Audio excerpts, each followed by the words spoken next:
Okay. Okay. Remember how I told you there was a BBC article in '96 about human-animal hybrids with pigs and cows? Yes. You got to make you part cow so the cow keeps you, doesn't reject it, or part pig. Okay. Okay, but let me expand. And you know about pigs and rats were most closely related to us, not even chimpanzees. That's why a lot of the organs don't get rejected. Okay. You know about that?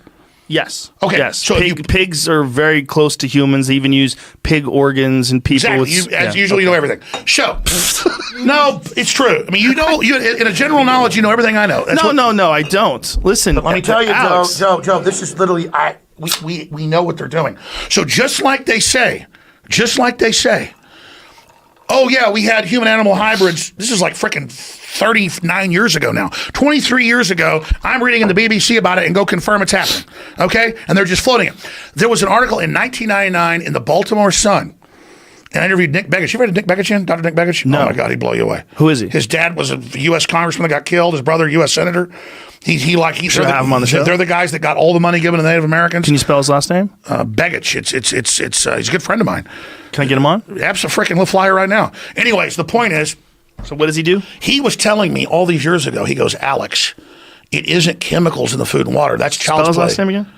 Begich. I can only write it. Jamie? It's electrochemical. Okay. It's electrochemical. But I'm reading in the Baltimore Sun, after I just had him on and thought he was crazy, he's giving me all these patents for mind control using wavelengths and microwaves. And I'm sitting there looking at it, and I'm reading it, and I'm seeing it. And the Baltimore Sun says, the CIA is testing on cell towers wavelengths to calm the public during crises.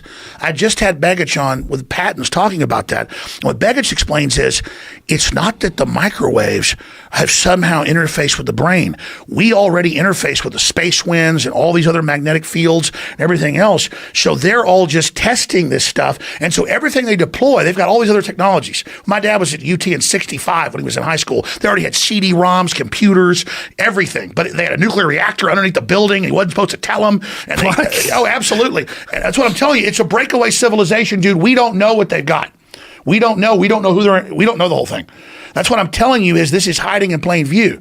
And that's why it's so crazy. Imagine if you knew all this, you're trying to tell people, and they go, oh, God, he's doing that. Find one thing he did that sounds mean and make that his whole world. So that's what I'm telling you is it's been in the newspaper that the cell towers are being used for mind control. That sounds like a schizophrenic. So see, here's what a schizophrenic is. I want to see that. How do they use the cell towers for pull it mind? up probably. Look, here's the thing. Listen, here's the deal. Right here. You've got a total schizophrenic that thinks the sun is following him around town and thinks their dog is watching him and works for the aliens. That's not happening. You've got someone over here that believes everything they see on Fox News. Yes. Okay? Yes. Now, questioning's good. Science is good trying to figure out what's real. Yes. And all of us get freaked out, the nature of the world. No one knows what the universe is. We don't have all the answers. So people can't handle that bigness. They can't handle that question, especially low IQ.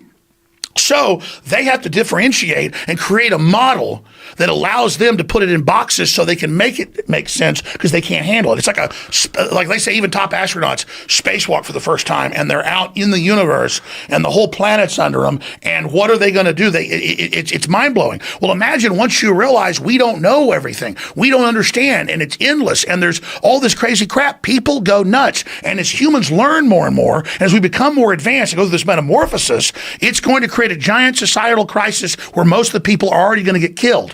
The globalists understand that in the birth of this planet, this new species. And so they've decided to take control, make it scientific, stun everyone and dumb them down so they can scientifically try to orderly carry this operation out. But then I go, wait a minute, you're detonating over 100 hydrogen bombs in the upper atmosphere to see if you could ignite the atmosphere and destroy the Earth. Yeah, but that was in the 60s. I know, but what I'm telling you is the same professors train people. Right, but those people are dead. The people that detonated those hydrogen bombs in the 60s, they're dead now. We're not dealing with the same human beings. I'm with you on I think people in a lot of ways are more immoral now. I think I agree with you in some ways that everything evolves and things get better. This is one of my arguments about Operation Northwoods, that if they were able to push Operation Northwoods and get it signed by the Joint Chiefs of Staff in 1962, was it 62? Yes. If they were able to do that, and no one went to jail, and no one got arrested for proposing that they were going to arm Cuban friendlies and have them bomb Guantanamo Bay and blow up a Cuban jetliner. And shoot people in movie theaters. Right, yes. And schools. Yes, that things evolve. Things evolve. And if unchecked, and obviously that was unchecked, no one went to jail for that. No one got in trouble for that. Did you know even PBS covered it? Like, I never even knew this. Here, let's read this one here. The significance of the research, he explained, is that although the cell phone power is low, electromagnetic radiation can nevertheless have an effect on mental behavior when transmitting at the proper frequency. What is this article, Jamie? Scientific American. In Scientific American, it's titled "Mind Control by Cell Phone." So it really does have an effect. They did a whole study But on let's it. go further. It doesn't. Yeah. So there is. So do you think that they're making this? No, 5G they declassified last year a 37-page CIA manual from the 1970s where they were putting up cell towers that look like trees, already testing it in neighborhoods. Okay, they do that now, right? So you're saying the cell phone tracks you and watches you and controls you and surveils you. Yes. And you think that it's one way. But beyond that, it's a microwave relay system that can manipulate. And then the towers are even more powerful. So this is a device given to us by the gods, okay, given to us by the technology that the breakaway government, NASA, has developed, that you don't just think they made up themselves, right?